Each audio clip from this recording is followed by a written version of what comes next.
Hi guys, so let's now focus on protectionism.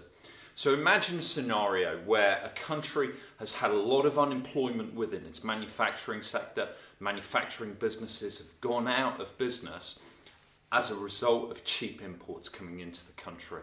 Now, in response to such a scenario, it's often been advocated by the likes of Donald Trump most recently that protectionism is a means to actually improve such a situation.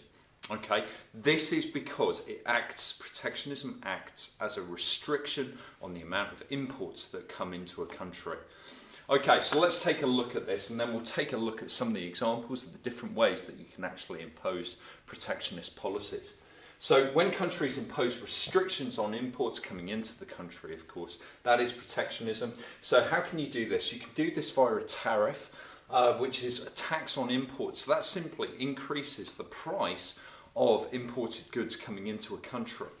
Now, you can also use quotas. Quotas is simply a numerical or physical restriction on the amount of imports that can come into a country.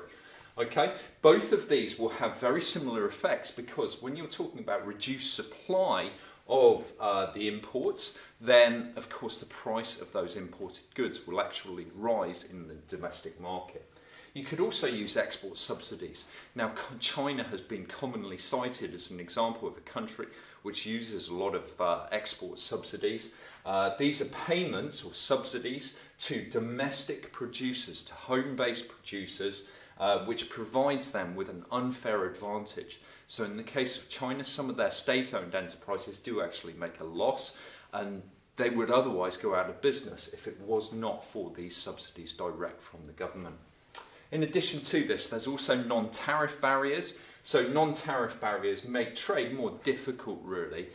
This could be about quality regulations, it could be about safety standards, environmental standards, those sorts of things which would otherwise make it very difficult for less economically developed countries just to simply export their goods into another country.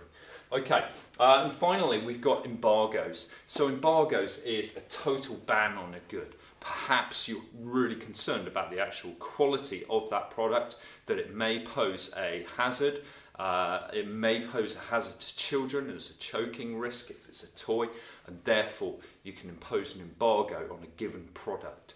Now, that would be that complete ban. There we go, that's nice and straightforward, guys. I'll see you next time.